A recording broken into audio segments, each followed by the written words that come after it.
Kinilig ang mga fans na umaasang magkabalikan pa ang mag-ex na sina Daniel Padilla at Catherine Bernardo sa sinabi ng una na wala pa siyang panahon ngayon sa kanyang love life. Hika nga kasi ni Daniel kay OG Narvaez nang magkita sila sa isang event ng isang fan club ng aktor. Wala pa siyang bagong love ngayon at tutok nga raw siya sa kanyang career. Alam din naman ng lahat na busy si Daniel sa taping ng Incognito, ang action drama series pinagbibidahan nila ni Richard Gutierrez na ilang weeks na ring #1 sa Netflix streaming app.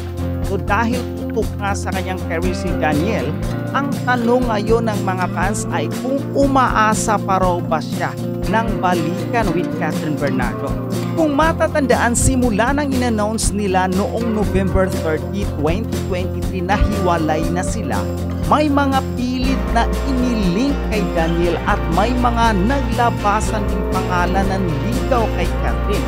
Pero puro chika lang naman ang mga yon at obvious na parehong wala pang bagong love ang Katniel.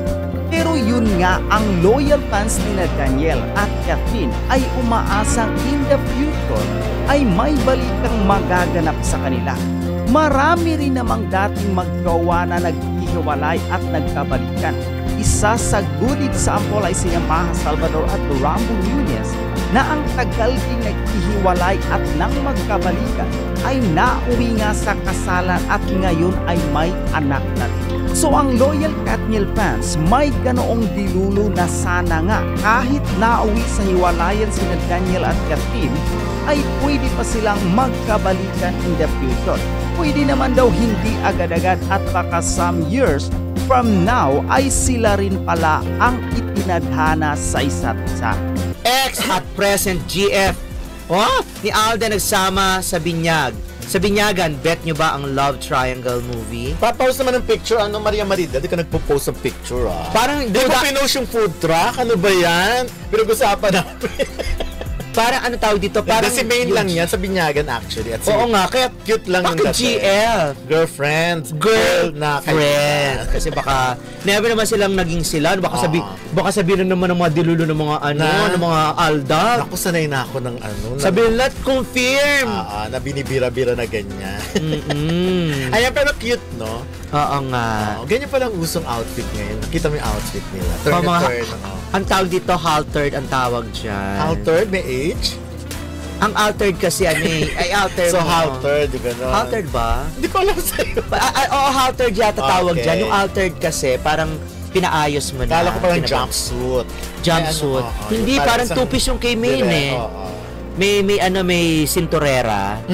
Pero malabo naman yung mga love triangle na movie na yan. Si main number 1, hindi na gumagawa ng pelikula. Ayaw niya na, pang TV na lang siya. Enough dati. Tsaka hindi niya na kailangan yun. Yaman-yaman tsaka parang tapos na talaga yung era ng Aldab. Kahit ano pa natin, kahit anong gawin pa natin. Talagang cut din yung mas wini-wish nila. Ang inaasahan na lang natin ngayon para kay Maine, mabuntis naman siya finally. Diba? Yung mga tipong ganon.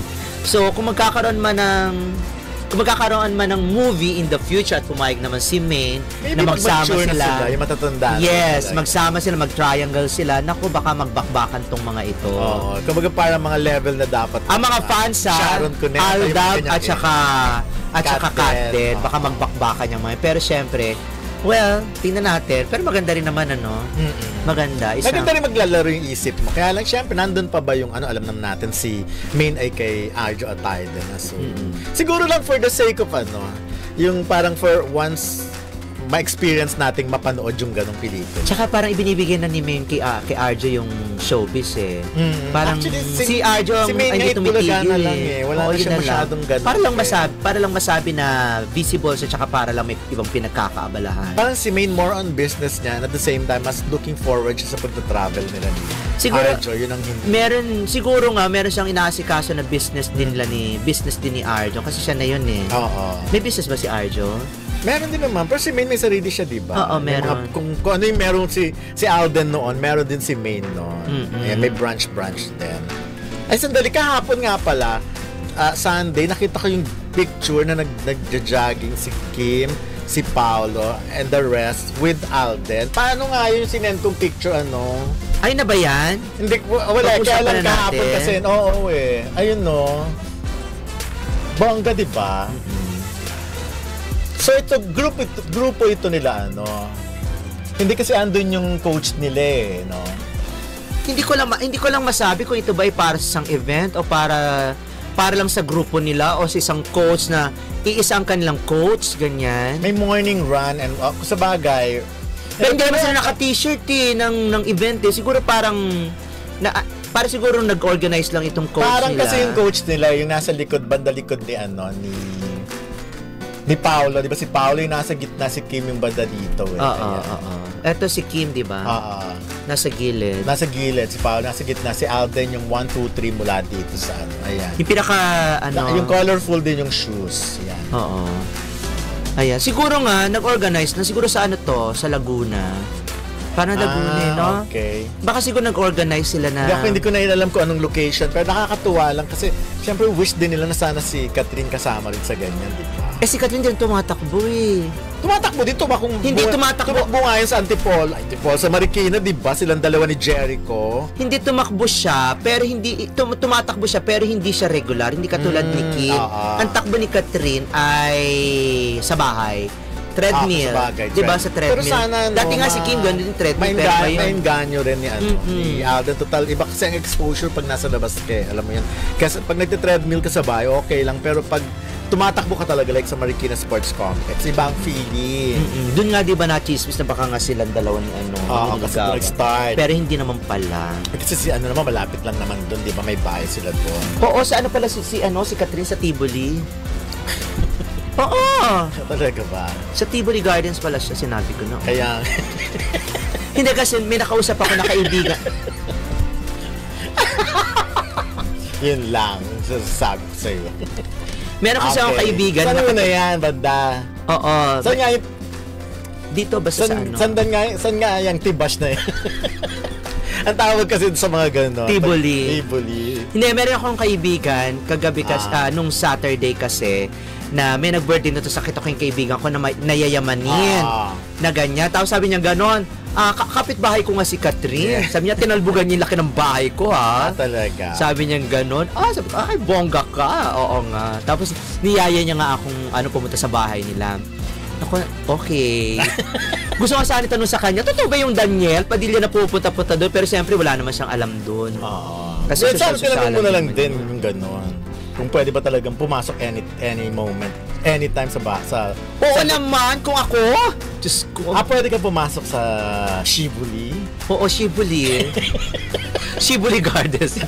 Hindi Shibulay. Oo. Sinabi ko, Shibuli Gardens. Aray! Sabi lang naman. Pero saan ba yung banda? Baka yung bahay, yung dating bahay nila siguro. Saan ba banda yan? Ayoko na sabihin, basta i-google nyo na lang. Ako more or less alam ko saan yan. Yayamanin yung mga nandito. Sa area na yun na, diba? Ito mga area natin, na side na yun. Area na Marikina. Kaya... mga mayayaman, mga kahilerya na mga Yes! Mga lala. Yun nga! Mga lala. Kaya yayamanin ang Catherine, di ba? Correct. Yan yung parang, actually meron, yung kinumantok nga sa'yo na pinuntahan ko din, overlooking Marikina din na makikita mo. Makikita mo talaga yung tulay ng Tumana na may ilaw pala yun sa gabi. Pag nandun ka sa bahay ng mga kakilala mong yayamanin. Yes! Oo. Sinabi ko pa Commonwealth, iba pala yung Tivoli doon sa Commonwealth. Nag-isip tuloy yung sabi ko na, kapitbahay niyo si Aramina. Kapitbahay ba naman yan? Iba naman pala yun. Hindi ko nagkaintindihan. Yung kay Alden nga, yung chika lang yung banda dun bandang, may isang side to na bongga rin. Pero para mag-genie. Na ang taas-taas din ng bahay. Oo nga, 24. But anyway, next, eto na. Pia Wurzbach pumalag sa hiling na mabuntis siya at hiwalayan ni Jeremy at hiwalayan niya si Jeremy Jones. Hiwalayan siya. Hiwalayan siya ni Jeremy. Heart damay na naman. Ito yung pinupost niya ng isang sinabi niya na bakit ganon. But may mga fan na ganyan na parang sinasabi na sana nagsimula yon sa gamit, but daw ang afford lang ni Pia na gamit na Hermes ay yung ganitong color lang. Tapos sinabi nung fan, sabing ganyan, na sana mabuntis ka tapos hiwalayan ka para maging single mother ka. Grabe no, ang bait toxic nung, ano. Kaya ang sobra. Ang toxic. Hindi ko alam kung saan nanggagaling yung ganun isip. Ako may visit ako kay Pia, pero hindi ko naman, Hindi mo naman i-wish na sana. hindi kayo wish ang gano'n, Kaya nga, syempre. Kasi correct. ito si Pia, mabait din naman to. Tsaka aminin natin. Hindi ako galit kay Pia ha, visit lang ako sa mga sa Aminin kanilang natin, Pia. nagkaroon din naman ng nagbigay din naman siya ng honor sa kahit na anong sabihin mo. Miss Universe naman si Pia. Oo, tsaka wala tayong nakitang hindi, ako nagtatanggol ko si Pia ha. Hindi naman. Wala tayong nakitang hindi maganda kay Pia o nabalitaan na meron siyang inapi, na meron siyang tinalakan, meron siyang pinagmalditahan. Yes. Wala akong naririnig na ganon. Wala ko, kahit ganong, well, may mga pasablay siya, di ba? Mga patutsada ng very, very light kay Heart, di ba? Kasi siguro dahil sa buwisit niya rin or something, dun sa mga Pero yun supporters. okay lang Pero yun eh. Career wala usapang career wala tayong nakikita na lalaman na meron nga siyang nagpakadiva siya. Walang ganon. Mabait si Pia. Kaya yung i-wish mo siya ng ganito, parang nakaka-off to. Oo nga. This is very unhumane. Inhumane? Hindi inhuman. Hindi inhuman. Kasi parang inhumane, parang nasa, pag tinagalog mo, basahin mo na lang yung comment ngayon. Kung ano sasabihin nila dyan sa sinasabi mo. Pero ako, ang talino ni Dondo. Hindi, ang masasabi ko lang kasi reflection yan ng pagkatao mo eh. Kung paano ka mag-wish for other people, yan yung talaga ikaw. Hindi siya masaya for sure. Yes. Napaka-toxic siguro ng buhay niya. Na ako hindi kita papatulan kasi alam ko na meron kang pinagdadaanan. Yes. Or baka naman meron kang karanasan na gusto mo hindi maging masaya ang ibang tao dahil hindi ka masaya.